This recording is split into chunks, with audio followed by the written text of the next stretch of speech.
성경 연구에 있어서 18세기 이후에 아주 획기적이고 중요한 성경 연구 방법이 하나 제시되었는데, 그게 뭐냐면 히브리식 사고에서 나온 히브리식 문장 구조라고 하는 그런 것입니다. 히브리식 사고에서 나오는 히브리식 문장 구조. 무슨 얘기냐?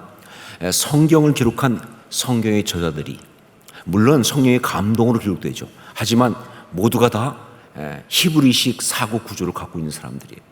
그러다 보니까 그들이 말이죠, 성경을 기록하면서 독특한 히브리식 문장 구조를 많이 사용했다, 그런 이야기입니다. 그렇기 때문에 그걸 알아야 성경을 제대로 이해할 수가 있다는 거예요. 바로 그런 관점에서 성경을 연구하고 해석한 그런 성경 연구 방법이 바로 이겁니다. 정말 그러면서 성경에 대한 그 깊은 의미를 더 많이, 더 확실하게 이해하고 해석할 수 있는 그런 은혜가 있었습니다. 뿐만 아니라 이전에는 알지 못했던, 사실은 그 안에 담겨있는 기가 막힌 비밀들을 너무 많이 깨닫게 된 것이죠. 자, 이 히브리식 사고 구조에서 나온 히브리식 문장 구조라는 것 가운데 가장 유명한 대표적인 것이 뭐냐? 그것이 카이아즘이라고 하는 겁니다. 카이아즘. 우리말로 번역하면 교차 대꾸법, 이렇게 말할 수가 있겠죠. 이 카이아즘이요, 성경에 정말 많이 나옵니다. 우리가 몰라서 그렇지, 우리는 그냥 읽어서 그렇지, 사실은 성경에 굉장히 많이 나옵니다. 그러니까 성경의 저자들이 성령의 감동 가운데 말씀을 기록하면서 바로 카이아즘의 방식으로 이야기를 했다, 그 말입니다. 그게 그들한테는 익숙한 거니까. 자, 그러면 이 카이아즘이라는 게 뭐냐라고 할 때, 이것은 A, B, C 그리고 D가 중요한 포인트죠. 그 다음에는 C 다시 B 다시 A 다시 이렇게 가는 게 바로 카이아즘이에요. 그러니까 이야기를 할 때 A, B, C 전개하다가 그 다음에 D까지 간 다음에 그 다음에 뭐예요? 이제 뭐예요? 교차 대꾸적으로 이제는 C 다시 C와 반대적으로, 그 다음에 B 다시 B와 반대로, 그 다음에 A 다시 A와 또 연관되는, 이렇게 하는 이것이 바로 카이아즘의 구조입니다. 물론 뭐 구체로 들어가면 여기도 굉장히 여러 가지 형태들이 있습니다. 하지만 기본 구조는 바로 A, B, C, D, 그 다음에 C 다시 B 다시 A 다시 이렇게 돼 있는 거예요. 자, 그런데 지금 여러분 표정이 딱 그래요. 유 목사님은 왜 오늘 처음부터 이렇게 어려운 이야기를 하고 계실까? 왜 이렇게 설교 시작부터 골치 아픈 이야기를 하고 있는가? 이렇게 지금 그런 생각이 드실 거예요. 이유가 있습니다. 왜냐하면요, 바로 노아 홍수 이야기가 구약 성경에 나오는 대표적인 카이아즘 구조를 갖고 있는 말씀이기 때문에 그래요. 이 노아 홍수 이야기가 구약 성경에 나오는 굉장히 많은 카이아즘 중에서 대표적인 카이아즘 구조를 가지고 있는 그런 말씀이기 때문에, 그러니까 이 카이아즘을 알고 봐야 이 이야기를 제대로 정확히 볼 수가 있는 거예요. 네, 성경은 노아 홍수 이야기를 바로 이 카이아즘으로 우리에게 이야기해주고 있어요. 자, 그런데 여러분, 이 카이아즘에서, 특히 이 노아 홍수 같은 이런 구조의 카이아즘에서 정말 중요한 게 뭐냐? 그것이 바로 중심에 있는 겁니다. 어떤 면에서 그 중심에 있는 그것을 이야기하기 위해서 이런 카이아즘을 사용한다 할 만큼 그 중심에 있는 게 너무 중요합니다. 우리 1절 말씀을 함께 읽겠습니다. 1절 같이 읽습니다. 하나님이 노아와 그와 함께 방주에 있는 모든 들짐승과 가축을 기억하사 하나님이 바람을 땅 위에 불게 하심에 물이 줄어들었고. 네, 하나님이 노아와 그와 함께 방주에 있는 모든 들짐승과 가축을 기억하사, 이겁니다. 정확히 말하면 뭐냐? 하나님이 노아를 기억하사, 이겁니다. 이게 바로 중심에 있는 말씀이에요. 여러분, 이미 우리가 노아 홍수 카이아즘을 보면서 확인했지만 말이죠, 노아 홍수 이야기는요, 바로 하나님이 기억하사라고 하는 이 말씀을 중심으로 완전 대조예요. 그 이전, 하나님이 기억하사 그 이전에는 뭐냐? 상황이 계속 악화됩니다.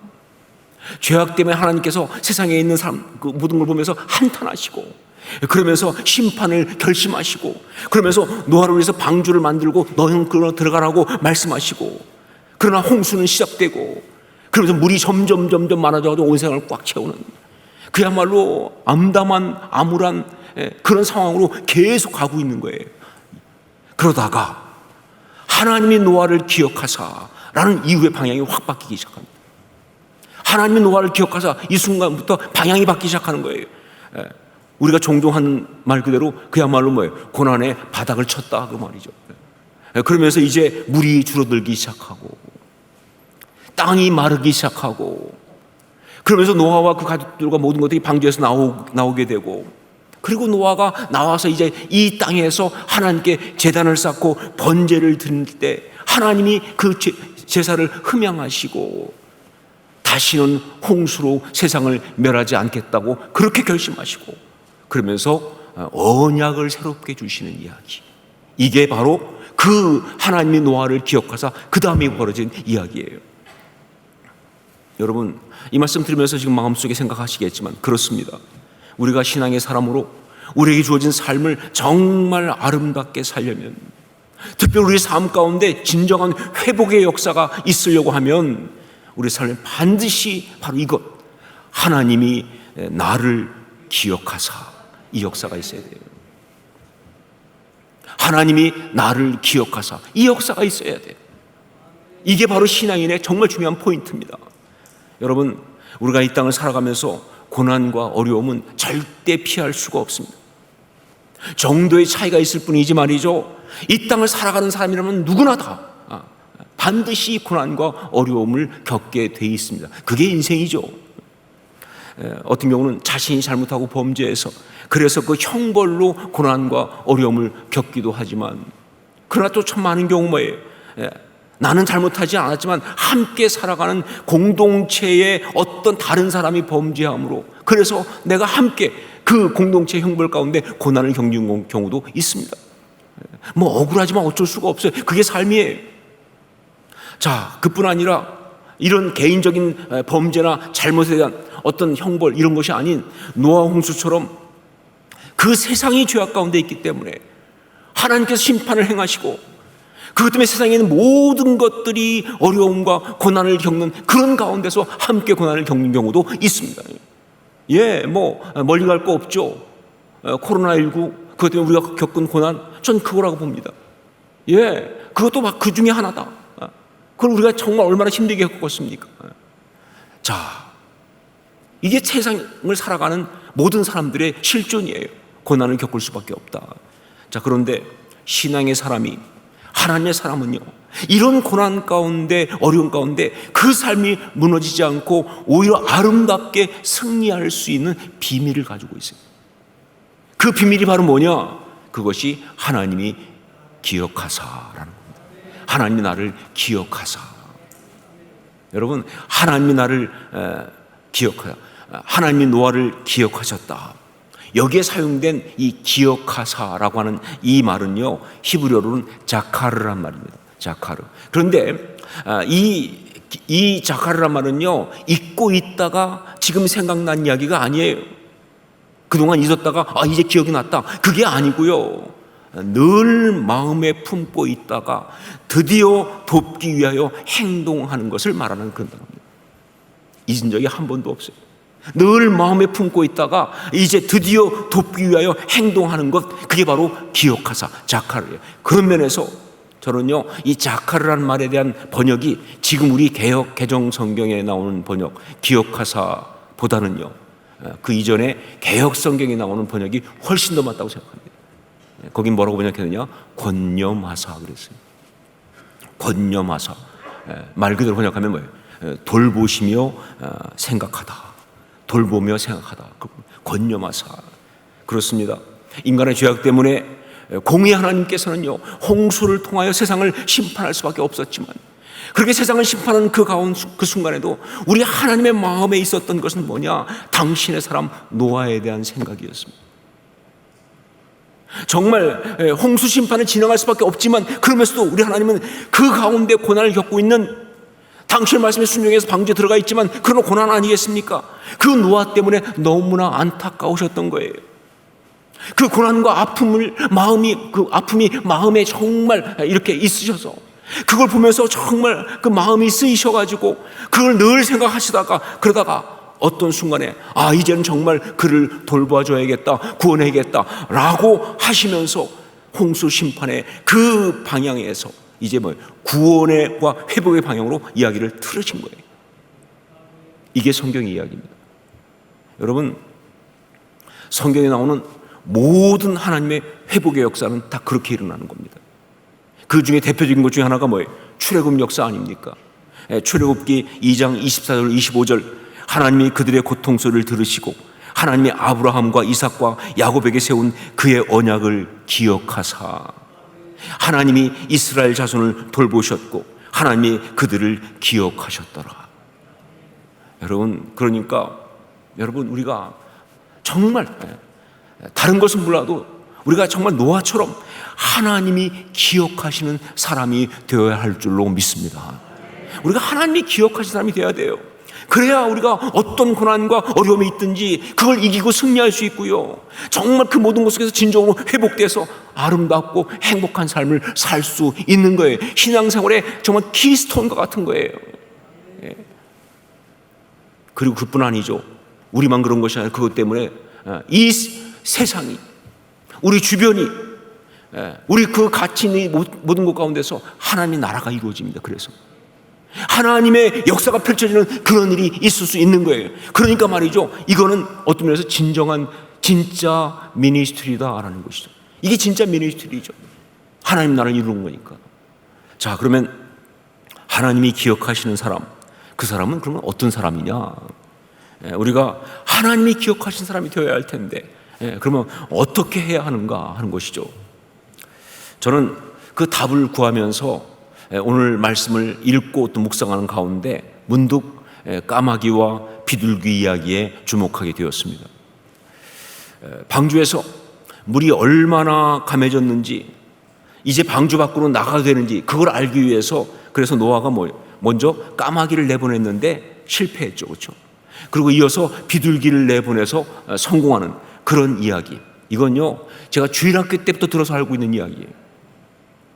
그런데 그 주일학교 때부터 들어서 알고 있고 너무 익숙한 이야기지만 한 번도 그 이야기가 거기 왜 기록됐는지 생각을 안 해봤어요. 그냥 원래 그런 일이 있었으니까 그렇게 기록했나 보다 라고 생각한 거예요. 근데 여러분, 성경 말씀이 그렇게 한가하십니까? 그냥 그랬으니까 그냥 기록한다, 그런 말씀인가요? 아니죠. 여러분, 성경이 이렇게 기록할 때는요, 거기 굉장히 중요한 의미가 있는 거예요. 바로 그걸 새삼스럽게 생각한 거예요. 그 이야기에 어떤 의미가 있다. 그러면서 묵상하는데, 그런데 정말 기가 막히다. 성경에 나오는 그 까마귀와 비둘기 이야기를 이렇게 성경이 말하고 있는 것은 뭐냐? 우리한테 영적으로 정말 중요한 메시지를 주기 위해서 그 이야기를 하고 있다는 거예요. 한마디로 말해서 이겁니다. 비둘기는 노아와 같은 하나님이 기억하시는 사람의 그 모습을 나타내는 거예요. 성경은 어떤 그런 이미지, 상징을 많이 쓰기 때문에 그래요.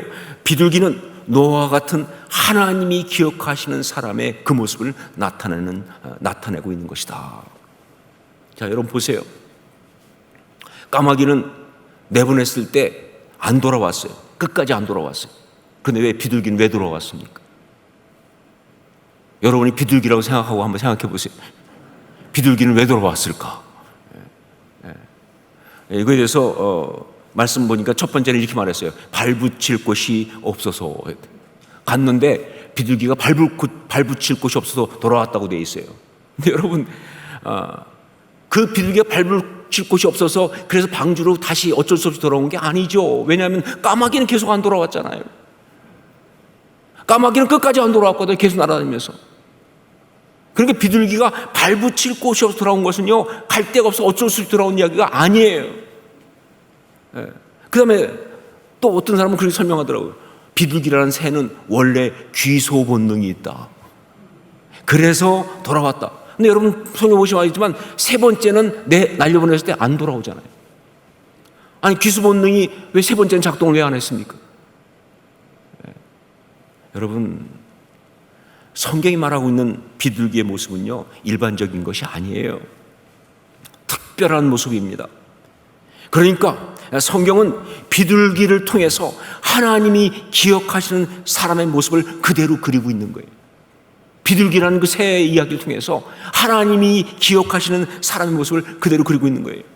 여러분, 놀랍게도 성경을 보면 우리가 느끼지만 비둘기는요, 자기를 내어보낸 노아의 그 뜻을 알고 그 마음을 알았습니다. 여기 비둘기는요, 자기를 내어보낸 노아의 그 뜻을 알고 그 마음을 알았어요. 까마귀는 몰랐어요. 까마귀는 아무 생각이 없어요. 그냥 날려보냈을 때 그냥 막 날아다니면서 자기를 날려보낸 노아의 뜻이 있잖아요.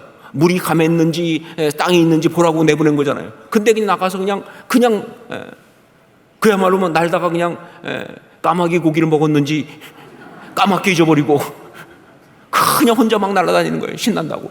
그동안 갇혀 있었는데 신난다 이러면서. 그게 까마귀예요. 누구하고 비슷하시죠?